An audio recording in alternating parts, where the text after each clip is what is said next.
ایک سبق حضور نے بہت زیادہ دیا ہے، اور وہ یہ ہے کہ نیکیوں کے خزانے میں روز کچھ جمع کیا کرو۔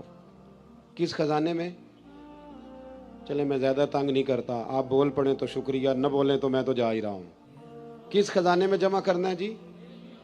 اللہ آپ کو جزائے خیر دے۔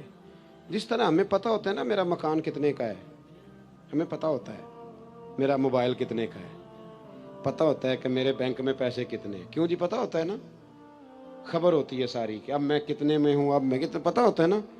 اسی طرح نا ہمیں یہ بھی پتہ ہوتا ہے کہ میرے پاس نیکیاں کتنی ہیں، ہمیں پتہ ہوتا ہے۔ ہم ذکر کریں نہ کریں، بات کریں، ہمیں خبر ہوتی ہے۔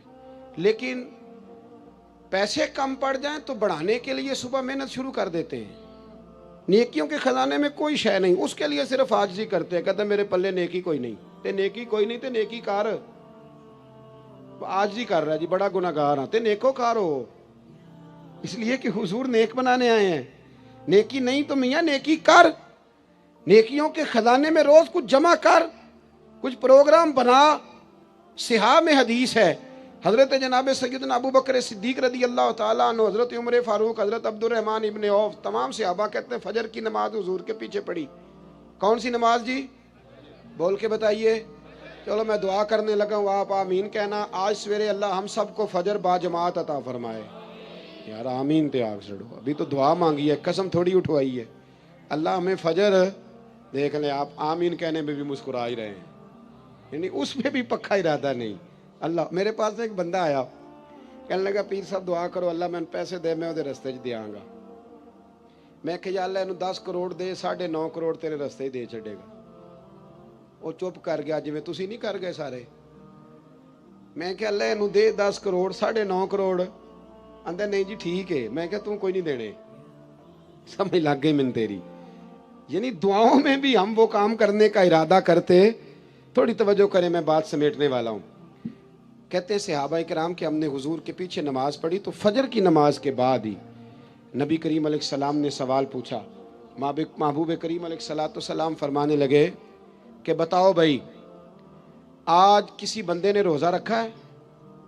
آج کسی نے روزہ رکھا ہے فجر کی نماز پڑھ کے؟ تو حضرت عمر فاروق فرمانے لگے میرے دل میں ارادہ تھا رات کو روزہ رکھنے کا، پر میں رکھ نہیں سکا تھا۔ توجہ ہے نا میری بات پر؟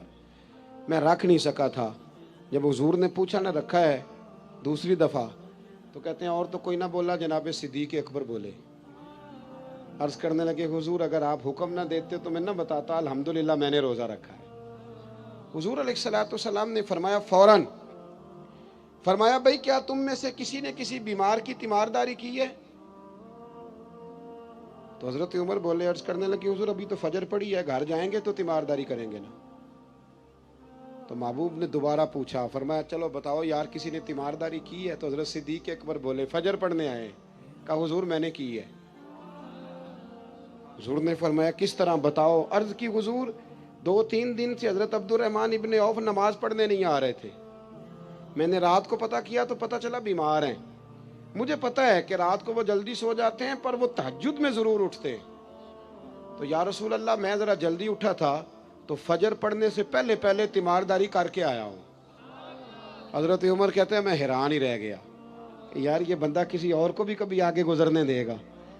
فرماتے ہیں حضور نے تیسرا سوال پوچھا، بتاؤ کسی نے کسی مسکین کو کھانا دیا ہے؟